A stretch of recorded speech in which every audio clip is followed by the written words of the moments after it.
Good evening. I am Dominique Daniels Clark, and today I am here to talk to you about the research topic that I chose to discuss for the history of Christian heritage.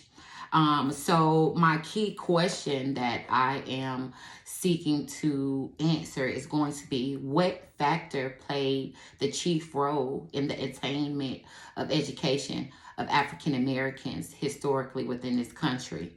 I'm going to focus particularly on three specific durations of time. That first time period is going to be colonial, early republic, particularly the time spans surrounding the first and the second Great Awakening. And during this time, I'm going to discuss the ideas of the conversion of all souls, which is going to include African American souls as well. The second time period that I'm going to discuss in this paper is going to be the Civil Rights and Reconstruction time period. Okay, and we know that this is a vital time in the progression of African American education. I'm going to discuss organizations such as the Freedmen's Bureau, who partnered with the Methodist Church and created a host of educational facilities that gave African Americans access to the education that they needed. A lot of those institutions or those historical Black colleges and universities who are still prominent and open today. The third and final time period that I'm going to focus on is the strides that African Americans made towards education during the Civil Rights Movement.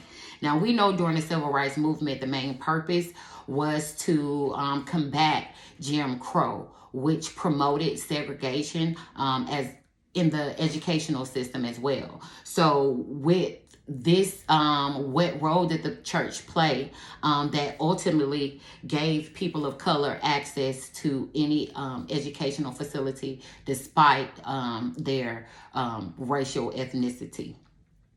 This paper is going to argue that historically it is going to be religion, particularly Christianity, that plays the chief role in African Americans' attainment in African Americans' attainment of education in America and its progressions over the years and over the decades and, quite frankly, over the centuries.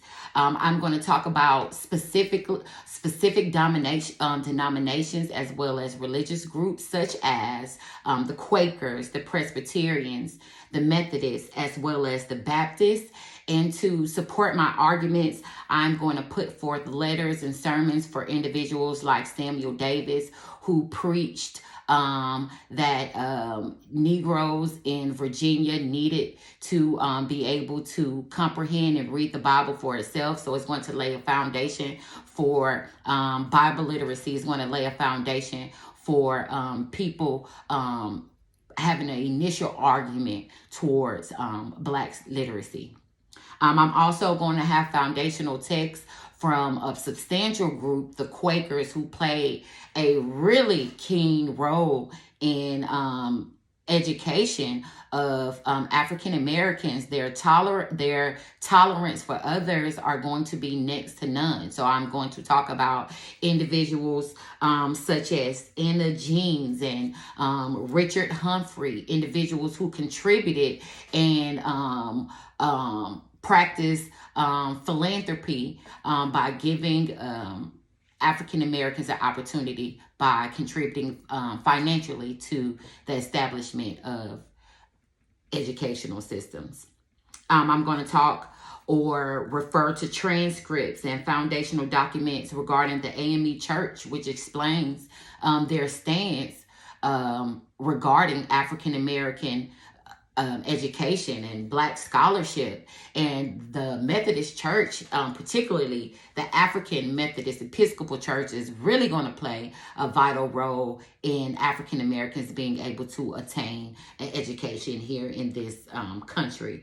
I'm going to use writings of profound individuals like Dr. Mary McLeod Bethune, who preached the Christian education of the whole person educational philosophy. I'm going to also use charters of historical Black colleges and universities that were established by the Freedmen's Bureau and partnered with the Methodist Church. So again, this my paper is going to particularly argue that historically it's going to be primarily Christianity that plays the foundational role in African Americans being able to obtain an education in the United States of America, and how ultimately religion is going to play a role in its progressions throughout the years. I hope you would enjoy this video, and I will see you again on next week. Thank you.